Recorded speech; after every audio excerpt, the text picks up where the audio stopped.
ఎన్నికల్లో ఇండియా కూటమిని గెలిపించాలని భారత్ బచావో జాతీయ ఉపాధ్యక్షుడు డాక్టర్ ఎం గోపీనాథ్ కోరారు. ఈయన సోమవారం మీడియాతో మాట్లాడుతూ ప్రమాదంలో రాజ్యాంగం ఉందని చెప్పారు.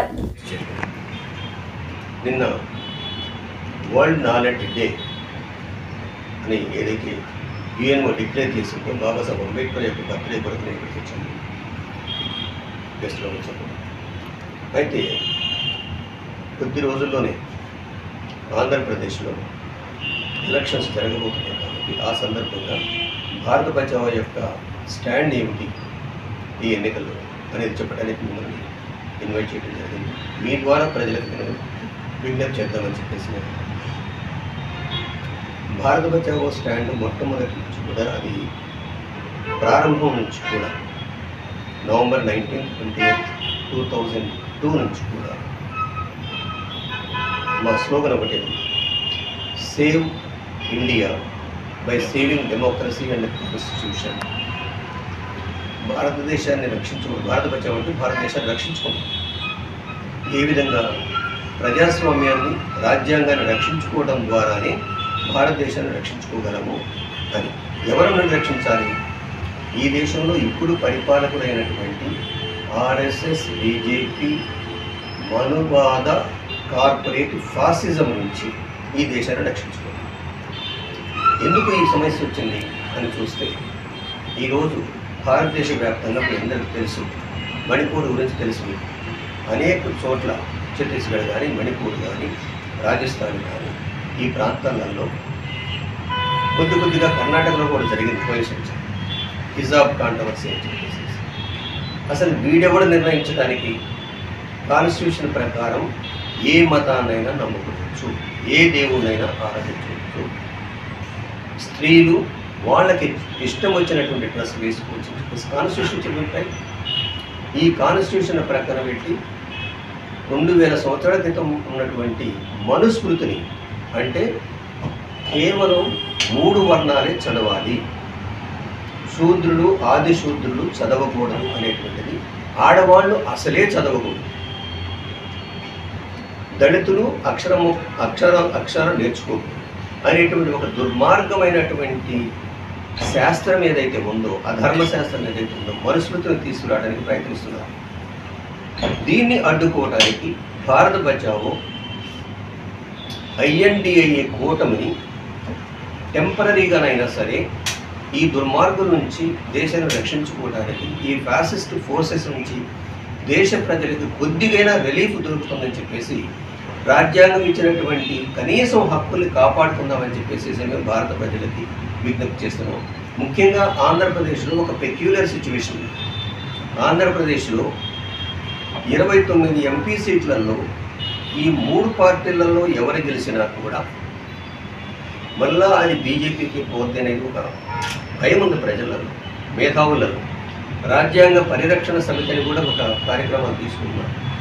భారత బచావో యాంటీ ఫాసిస్ట్గా, అంటే దుర్మార్గమైనటువంటి అణచివేతలకు వ్యతిరేకంగా ఎవరైతే నిలబడతారో, వ్యక్తులుగా, ఆర్గనైజేషన్గా, శక్తులుగా, మీడియా పరంగా మీ అందరికీ మా విజ్ఞప్తి ఏమిటంటే, బీజేపీ కూటమిని ఓడించండి, ఐఎన్డిఏ కూటమిని గెలిపించండి అని చెప్పేసి మేము చెప్పాలనుకుంటున్నాం.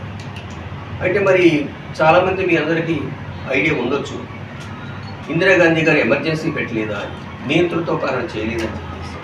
నియంతృత్వానికి ఫాసిజానికి తేడా గమనించమని చెప్పేసి మిమ్మల్ని కోరుతున్నాం. మీ ద్వారా ప్రజలకు ఫాసిజం అనేది ఒక వ్యవస్థను ధ్వంసం చేస్తుంది, నియంతృత్వం అనేది టెంపరీ.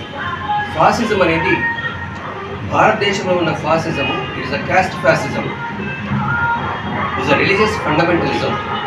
ఈ రిలీజియస్ ఫండమెంటలిజానికి వ్యతిరేకంగా మెజారిటీ రిలీజియన్ అనుకున్న వాళ్ళు ఫండమెంటలిస్టుగా తయారైతే ఆ దేశం నాశనం అవుతుంది. ఆఫ్ఘనిస్తాన్ లాగా, పాకిస్తాన్ లాగా, బర్మా లాగా, సిలోన్. మైనారిటీ ఫాసిజం ఏదైతే ఉందో అది డిస్టర్బ్ చేస్తుంది, కానీ దేశాన్ని అతలాకుతలం చేయదు. ఇక్కడ ఉన్నటువంటి వీళ్ళు అంటున్నారు, ఆర్ఎస్ఎస్, బీజేపీ వాళ్ళు 80-20 అంటున్నారు, మేము 80% ఉన్నాం. నువ్వు ఏ జిఎస్టీ పెడితే జిఎస్టీ ద్వారా వసూలు చేసినటువంటి డబ్బులు ఏవైతే ఉన్నాయో అవి మొత్తం కూడా గుజరాత్ మార్వాడీలకి కన్వర్ట్ అవుతుంది. అక్కడ సైఫర్ అక్కడ పంపిస్తున్నారు. మరి 80% హిందువులు అనుకున్నటువంటి వాళ్ళు ఈ 80% హిందువుల యొక్క డబ్బులన్నీ కూడా ఎక్కడ పోతున్నాయి? కాబట్టి ఈ దేశంలో బీజేపీ మళ్ళా పరిపాలనలోకి వస్తే సెంటర్లో రాష్ట్రాల్లో కూడా దానికి మద్దతు తెలిగే పార్టీలు వచ్చినా కూడా ప్రజలు ఇంకా ఇక్కట్లు పాలవుతారు. ఇప్పుడున్నటువంటి కనీసం ఇట్లా కూర్చొని మీతో మాట్లాడేటువంటి అవకాశం కూడా దొరకనివ్వరు. ఇప్పటికే మీడియా మొత్తాన్ని గోడి మీడియా అంటే ఐడియా ఉంది కదా మీకు? గోడి మీడియా అంటే మోడీ చంకలో ఉన్నటువంటి మీడియా. రవీష్ కుమార్ లాంటి ఒక సిన్సియర్ జర్నలిస్ట్ని, టాపర్ అనేటువంటి సిన్సియర్ జర్నలిస్ట్ని వీళ్ళు మొత్తాన్ని కూడా మూసేస్తున్నారు. రేపు మనం ఎంతమంది మీరు చెప్పలేము.